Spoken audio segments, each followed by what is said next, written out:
Hey Tribe Forex members, it is July 29th, 2014, and I'm going to do today what I've done for years and what we have done together here for quite some time, which is an analysis of the markets and evaluation of our previous biases, which are based upon the 5 p.m. Eastern Time close of our daily bars. Why do we do that? We do that because we find that it gives us a higher probability of success, and that's why we do it. So let's take a look at the charts, get this done with. Euro dollar, we called a buy yesterday. And as you can see, that didn't work out. We ended up closing. We called a buy at 134.20. Price went down to 134.03 and closed at 134.07. We ended up taking a 13 pip loss. That's not bad at all. That's not bad at all. 134.20 to 134.07. So right now I'm going to call a sell. I'm going to call a sell at that same point, 134.20. That is a good place to take a sell on the euro dollar.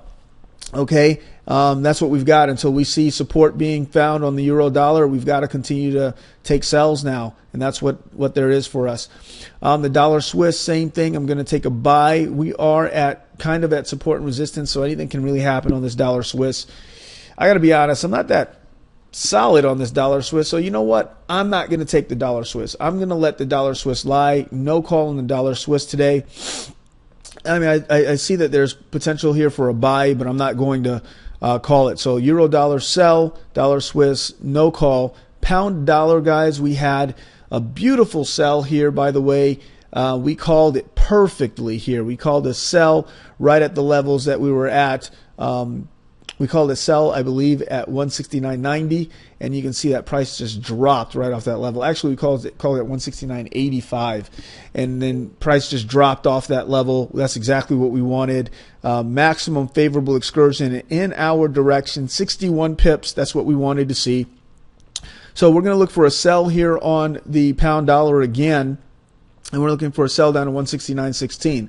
Not a tremendous amount of pips to look for the sell for, but that's our next area of support that coincides with a trend line. So that's double support. We're going to look for price to really do something at that point, if it's going to do anything at all. It can fall through that, but we're really getting close to our channel. So anyway, we're going to call a sell here, and we're going to look at 169.50 to sell at 169.50 and take us down to 169.16. That's all I got on that pair.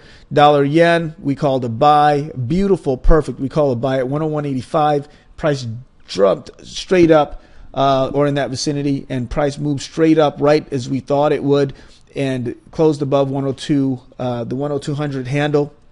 It was actually a consolidation. We're looking for 10200 to be our area that we could potentially see a sell at, but it was late in the day, and you don't take trades like that at the late in the day. So you took the buy off the bottom, and so good. That's where it's at. That's where you want to be. You wanna take those trades. So we took a buy off of 101.80, and price went up. That's where we want to be. What are we looking for now? We got a buy, right? So we're going to keep on looking for a buy here. Our area of support is going to be at 102.09. So buy at 102.09 and look at price to move up here. All right. You don't need anything more than a 20 or 30 pip stop loss on this particular one. And that's it.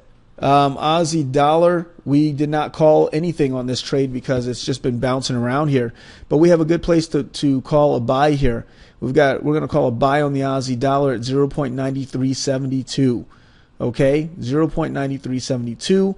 We're going to look for a buy, and then we're going to look for price to continue in its consolidation movement. But right now, it's a buy bias for our purposes. New Zealand dollar, we called a sell perfectly. We said we're going to sell off of 85.55, 0.8555. I made a wrap-up video about it. It was a beautiful trade, and we even used our automation to take that sell.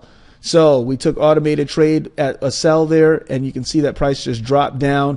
Beautiful drop from 85.56 down to 84.92. That is 64 pip gain potentially for you if you got all of it. And that's where we stand right now. I am looking for price to, until we see a buy, we've got to look for a sell. So we're going to look for a sell here. Mind you, there's it's not as strong as it was before.